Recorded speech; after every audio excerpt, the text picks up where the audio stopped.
তেজপুৰীয়ান ব্লগলৈ আপোনালোক সকলোকে স্বাগতম জনাইছো।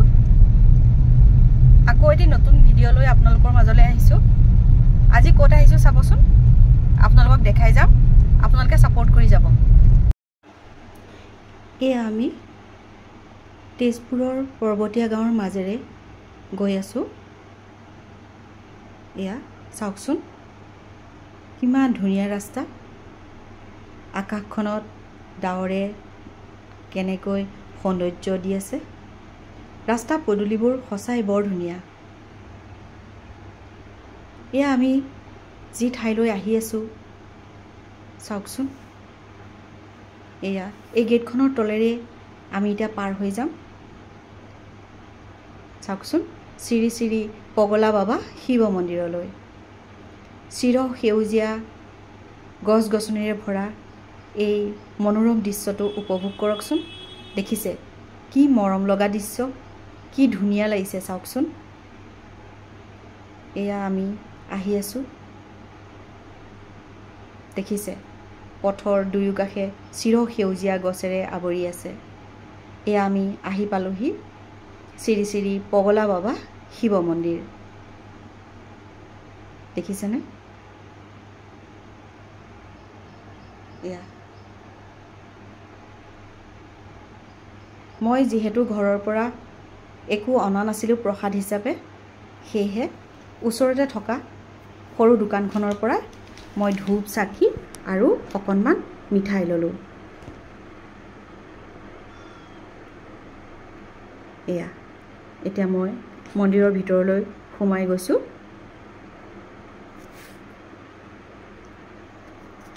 চাওকচোন, ইমান ধুনীয়া মন্দিৰজনা। সোমাই এয়া সাৰ এজনা আছে।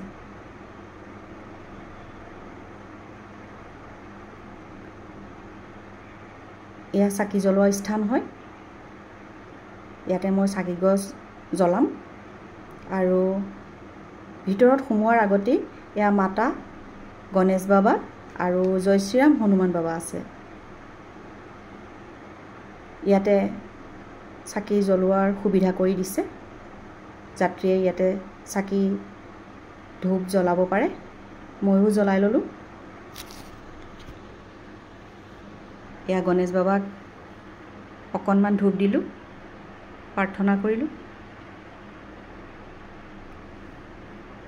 এয়া হনুমান বাবাকো দিলোঁ।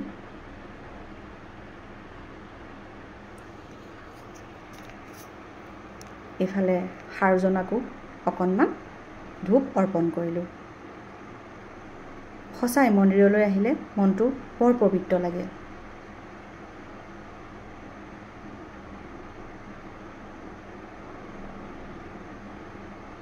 এতিয়া মই পূজাৰ কাৰণে ভিতৰলৈ যাম।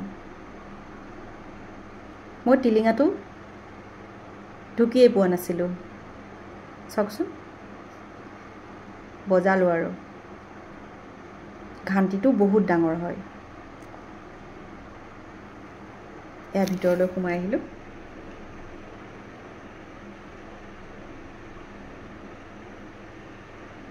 এয়া পূজাৰীজন বহি আছে। মই তেখেতক থালিখন আগবঢ়াই দিলোঁ আৰু তেখেতে মোক দক্ষিণা পাত্ৰত ভৰাই দিবলৈ ক'লে। মই নিয়া মিঠাইকেইখন তেওঁ উৎসৰ্গা কৰিবৰ কাৰণে শুদ্ধ কৰি লৈছে।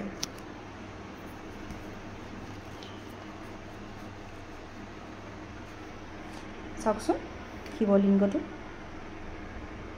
ধুনীয়াকৈ সজাই পৰাই ৰাখিছে। আৰু তেওঁ মোক সুধিলে মই কাৰ কাৰণে আজি চাকি ধূপ জ্বলাইছোঁ।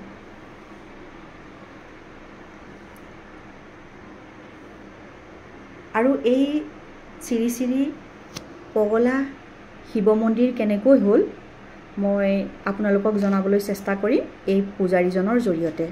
তেওঁ আপোনালোকক ক'ব তেখেতে যিখিনি পাৰে। এয়া তেখেতে ধুনীয়াকৈ পূজা কৰি দিছে। চাওকচোন, হয় তেখেতে বৰ ধুনীয়াকৈ পূজা কৰিছে।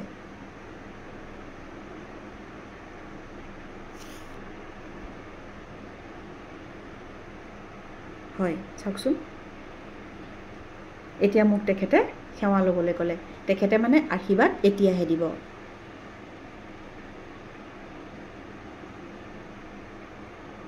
তেনেকুৱাতে পাৰ এটা সোমাই আহিছিলে আৰু তেখেতে পাৰটো খেদি দিছে মোক তেখেতে ফুট এটাও দিলে এতিয়া অকণমান পৰ্জল দিছে আৰু এতিয়া অকণমান প্ৰসাদ দিছে আৰু প্ৰসাদটো সকলোৰে প্ৰিয়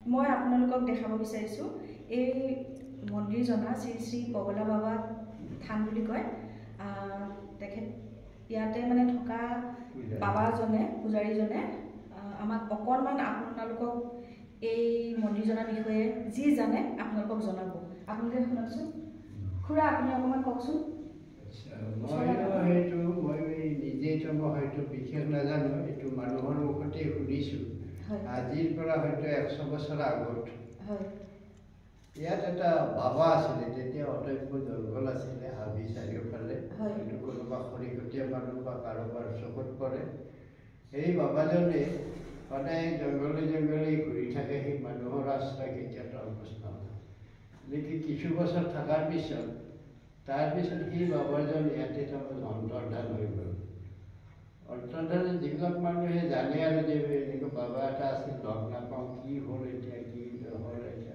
চিন্তাত তাৰমানে যি হৈ আছে আৰু মানুহবিলাকে তাৰপিছত এই কিছুদিন পিছতে হঠাৎ মানে সপোন দেখুৱালে ক'লে কোনোবা গাঁৱৰ মুখীয়াল মানুহক সপোন দেখুৱাইছিলে সেই সপোনত ক'লে যে মই ক'তো বেলেগত যোৱা নাই মই এই জেগাখিনিৰ ইয়াতে ওচৰতে আছোঁ গতিকে মোক ইয়াৰ পৰা নি এটা তাৰমানে স্থানত প্ৰতিষ্ঠা কৰা হেৰি কৰক তাৰপিছত সেনেকৈ কোৱাত আৰু মানুহে অলপমান খোজ খবৰ লাগিলে খৰিকটীয়া গৰি চৰাই এনেকুৱা মানুহৰ চকুত পৰিলে বাঁহৰ চুক এটাত লিংগ এটা তাৰপিছত এনেকুৱা পৰি আছে তাৰপিছত ওচৰৰ মানুহবিলাকক মাতি আনিলে মাতি আনিলে দেখিলে বোলে সেইজনে দেখোঁ গতিকে তাৰপিছত আৰু বামুণ চামুণ মাতি আনি তাৰপিছতে আনি ইয়াতে স্থাপন কৰিলোঁ সেই যে সন্যাসীজন আছিল সেই সন্যাসীজন না সি মানুহে আছিলে না ভগৱানে আছিলে না পগলা চগলাই আছিলে এনে চব একো গম নোপোৱা কাৰণতে সেই পগলা বাবা সেই যিটো সন্যাসী আছিলে তাৰ নামটোৰ আগত ৰাখি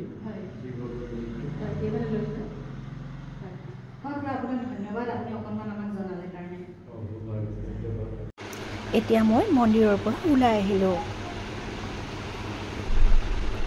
শেষত মন্দিৰক সেৱা এটা জনালোঁ আৰু মই ভাবিলোঁ আপোনালোকক আৰু এটা স্থানলৈ আজিয়েই লৈ যাওঁ এই স্থানৰ পৰা 1-1.5 কিলোমিটাৰ নিলগত আন এখন বৰ ধুনীয়া দেৱালয় আছে আপোনালোকক মই আজি সেইখন দেৱালো দৰ্শন কৰাই দিম এয়া মই অন্য এখন ঠাইলৈ আহি আছোঁ আহি থাকোঁতে ছাগলীটোৱে বাধা দিছে ছাগলীটো আকৌ অতৰাই ল'লোঁ এয়া আমি পাই গ'লোহি সেই ঠাইখন এইখন ঠাই হ'ল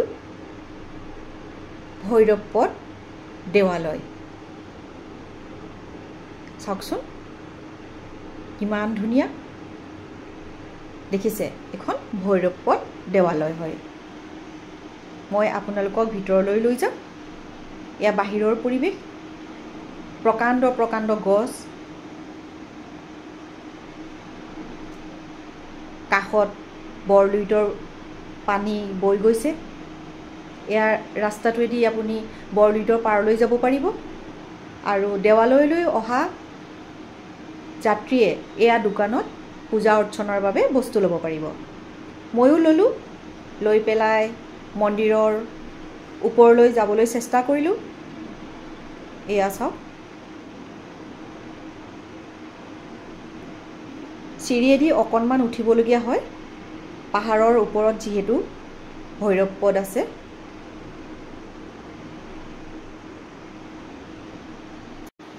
এয়া উঠি গৈ আছোঁ।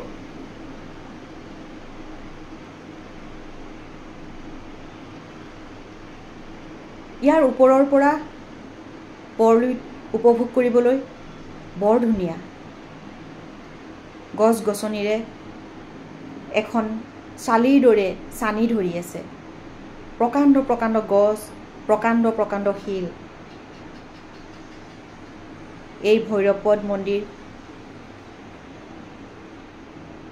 বহুত মৰ্যাদাপূৰ্ণ। মই ইয়াৰ ভিতৰলৈ যাবৰ কাৰণে আগুৱাই গৈছোঁ। যিমানে আগুৱাই গৈছোঁ সিমানেই মোৰ বুকুখন কিবা কঁপি উঠিছে, কিয়নো এই মন্দিৰজনা চুনচান জেগাত আছে। ভিতৰলৈ সোমাই গৈছোঁ, কিন্তু মোৰ বুকুখন কঁপি উঠিছে। আগফালে দুজনা নাগ নাগিন আছে। এয়া মই সেৱা কৰিলোঁ, সেৱা কৰিছোঁ, ঘাণ্টিটো বজাইছোঁ আৰু ওম নমঃ শিৱায়, ওম নমঃ শিৱায় মই প্ৰাৰ্থনা কৰিছোঁ, কিয়নো মোৰ বুকুখন বহুত কঁপি উঠিছে। ভিতৰটো অলপমান আন্ধাৰ আৰু ইয়াতে পূজাৰী অৰ্হনিশে বহি নাথাকে। ৰাতিপুৱা সোনকালে পূজা ভাগ কৰি চাকি জ্বলাই ইয়াৰ পৰা বেলেগ স্থানলৈ যায়। আৰু আমাৰ যদি শৰাই থাকে, ভোগ থাকে, তেনেহ'লে আগতীয়াকৈ কৈ আহিবলগীয়া হয় আৰু তেওঁলোকে তেতিয়া সেইমতে ইয়াতে ভোগ অৰ্চনা কৰোৱাই দিয়ে। ময়ো চাকি কেইগছ জ্বলাই লওঁ বুলি ভাবিলোঁ। আৰু এই খটলাখনত শিৱলিংগ আছে। 4জনা খুঁটাত 4জনা পঞ্চমুখী নাগ আছে। এই মন্দিৰজনাৰ বিশেষত্ব মই নাজানো, কিন্তু বিশিষ্টজনৰ মতে বা বিশিষ্টজনৰ পৰা শুনা মতে শিৱ বাবাৰ এখন ভৰি এই স্থানত আছে কাৰণে এই জেগাখিনিৰ নাম ভৈৰৱপদ। তাতকৈ বেছি মই একোৱেই নাজানো। আপোনালোকে কোনোবাই জানে যদি কমেণ্ট কৰিবচোন। আৰু মই চাকি কেইগছ জ্বলাই লৈছোঁ।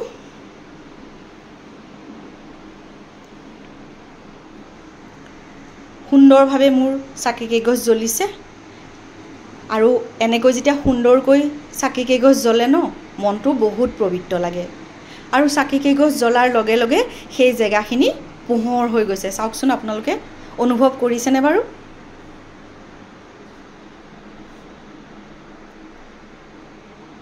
চাওকচোন, দেখিছেনে?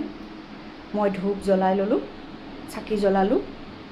এতিয়া নিজকে নিজে অকণমান প্ৰাৰ্থনা কৰি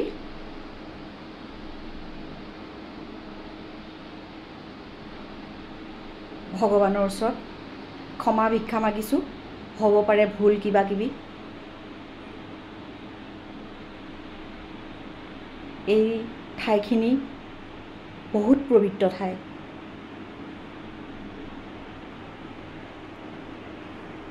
ফুলকেইটাও শিৱলিংগত দিলোঁ।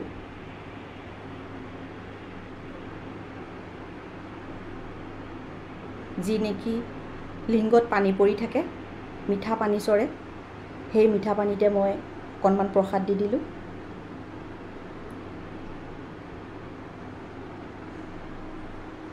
এয়া পূজাৰ থালিখনতে সেন্দুৰ আছিলে আৰু গৈ দেখা পালোঁ যে ইয়াতে সেন্দুৰ দিয়ে। আৰু মই পূজা কৰি নাগ নাগিনাক অকণ অকণ সেন্দুৰ লগাই দিম। মই সকলোৰে হৈ প্ৰে কৰিছোঁ।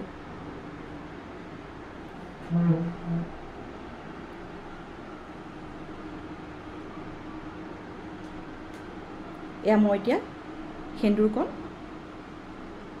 দি দিছোঁ। আৰু যিহেতু পূজা কৰিবলৈ পূজাৰী নাই, সেয়েহে মই নিজেই নাগ বাবাৰ পৰা অকণমান সেন্দুৰ মই মোৰ কপালত ফোট এটা দি ল'লোঁ।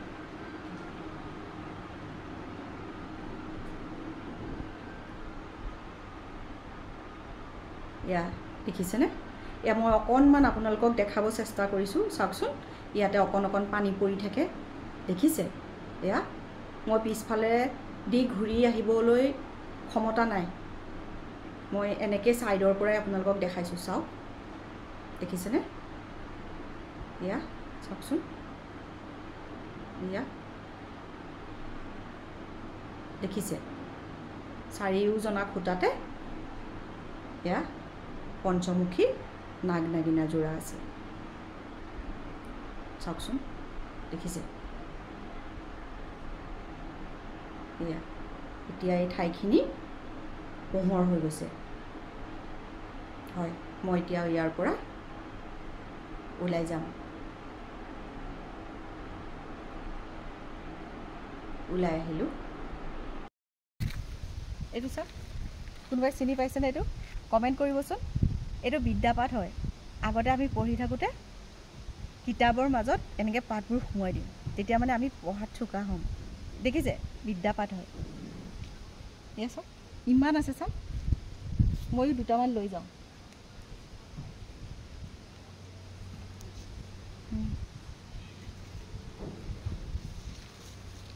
এয়া চাওক, মই বৰলুইতৰ পাৰলৈ আপোনালোকক লৈ আহিছোঁ। এয়া বনভোজস্থলী ৰুদ্ৰপথ, ভৈৰৱপথ আৰু ৰুদ্ৰপথ একেলগেই। এয়া চাওক, বৰলুইতৰ পানী উফন্দি আছে। কি মনোৰম দৃশ্য, কি নিৰিবিলি দৃশ্য। সঁচাই যিমানেই কওঁ সিমানেই কম হ'ব। এই সৌন্দৰ্য উপভোগ কৰিবলৈ বৰ ভাল লাগে। চাওকচোন, চিৰসেউজীয়া এই মনোৰম দৃশ্য। ইমান ধুনীয়া ঠাইকণত অহাৰ পিছত ফটো নুঠিলে হ'ব জানো? সেইকাৰণে দুটামান পজ দি কেইকপিমান ফটো উঠি ল'লোঁ। আৰু এয়া দেখিছেনে? মাছমৰীয়া দাদাসকলে মাছ মাৰিবৰ কাৰণে জাল পাতি পাতি থৈছে। এয়া চাওক, সঁচাই বৰ ধুনীয়া।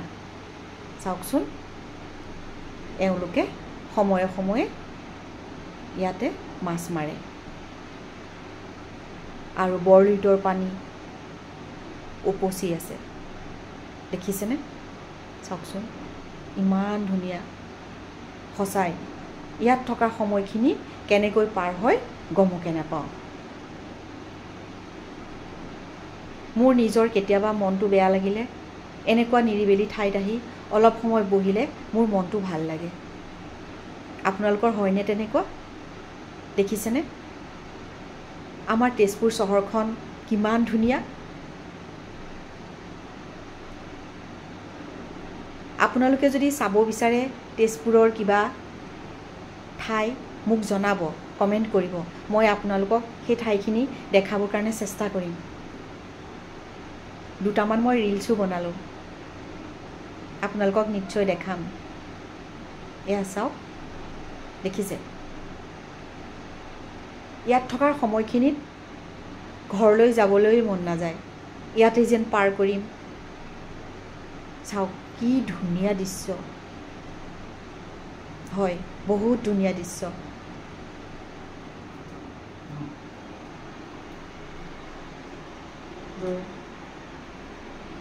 ইয়াতে দুটামান মই ৰিলছ বনালোঁ। তাৰপিছত আপোনাৰ ভৈৰৱ পদৰ সিটো পাৰলৈ লৈ যাম। এয়া ভৈৰৱ পদৰ ইটো পাৰ, মই আপোনালোকক দেখাব চেষ্টা কৰিম। ইমানেই মনোৰম দৃশ্য, চিৰসেউজীয়া গছেৰে ভৰা এই সুন্দৰ পথটিৰে মই গৈ আছোঁ। চাওকচোন, দূৰ দূৰণি বন্ধু বান্ধৱীসকল যদি এই তেজপুৰ চহৰখন উপভোগ কৰা নাই, আপোনালোকক নিমন্ত্ৰণ জনাইছোঁ, আহিবচোন এবাৰ তেজপুৰখন চাবলৈ। আমাৰ তেজপুৰখন বৰ ধুনীয়া। এয়া চাওক, মই তললৈ গৈ আছোঁ, দেখিছেনে? এয়া চাওক, ইমান ধুনীয়া ৰাস্তা। আমি যিমানেই বৰ্ণনা নকৰোঁ কিয় কম হয়। এয়া চাওক। আৰু আপোনালোকে মোৰ চেনেলটো ছাবস্ক্ৰাইব কৰিব, লাইক কমেণ্ট শ্বেয়াৰ কৰিব আৰু ছাইডত থকা ঘণ্টিটো বজাই দিব। মই আপোনালোকলৈ অনা নতুন নতুন ভিডিঅ'বোৰ আপোনালোকে চাব পাৰিব। এয়া চাওক, বৰলুইতৰ পাৰ দেখিছেনে? চাওক কি দৃশ্য। এই মানুহজনে গা ধুই আছে। ওফন্দি থকা বৰলুইতৰ বুকুত তেওঁ গা ধুইছে। কিমান সাহস হ'ব লাগিব তেওঁ, চাওক দেখিছে। আৰু বন্ধু বান্ধৱীসকল, আকৌ আপোনালোকক লগ পাম এটা নতুন ভিডিঅ'লৈ। আজিলৈ ধন্যবাদ।